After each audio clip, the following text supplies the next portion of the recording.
Dans la Haggadah, on a un passage très particulier, c'est le passage de Dayenu. Dans ce passage, on énumère toutes les étapes de la sortie d'Égypte jusqu'à l'entrée en Israël et la construction du Beth Amikdash. Et on dit à Dieu à chaque étape, cette étape, elle nous aurait suffi.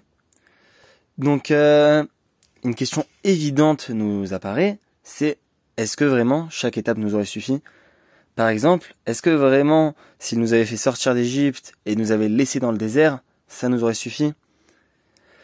Donc le Rav Yecheskel Boshko donne plusieurs explications à cette question. La première explication est que, au final, ça nous aurait suffi pour remercier Dieu. Quand on dit Dayenu, ça nous aurait suffi, c'est pas ça nous aurait suffi, il aurait pu nous laisser là.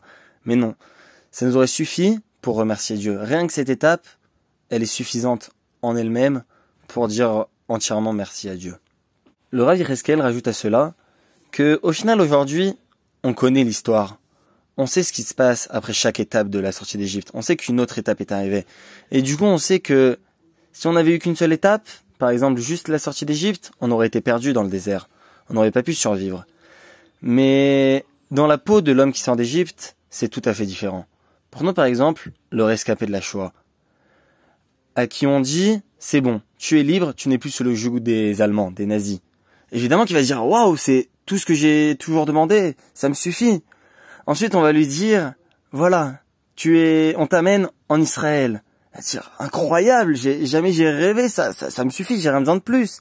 Après, on lui dit, on va te payer, on va te financer pour que tu aies une maison, pour que tu puisses recommencer une nouvelle vie.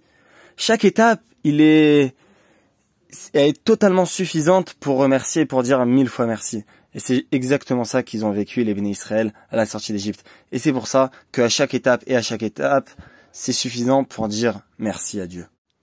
Mais à tout cela, il demeure toujours une question. C'est sur la phrase « Ilu kervanu lifnei har Sinai velo natan lanu et Torah dayenu ». Voici si tu nous avais amené devant le Har Sinaï et tu nous avais pas donné la Torah, ça nous aurait suffi. C'est quand même bizarre parce que à quoi ça sert de nous amener devant le Har Sinaï sans nous donner la Torah ? Ça nous aurait amené à rien. Donc en quoi ça nous aurait suffi ? En fait, ça, c'est quelque chose qu'on peut apprendre pour la vie de tous les jours.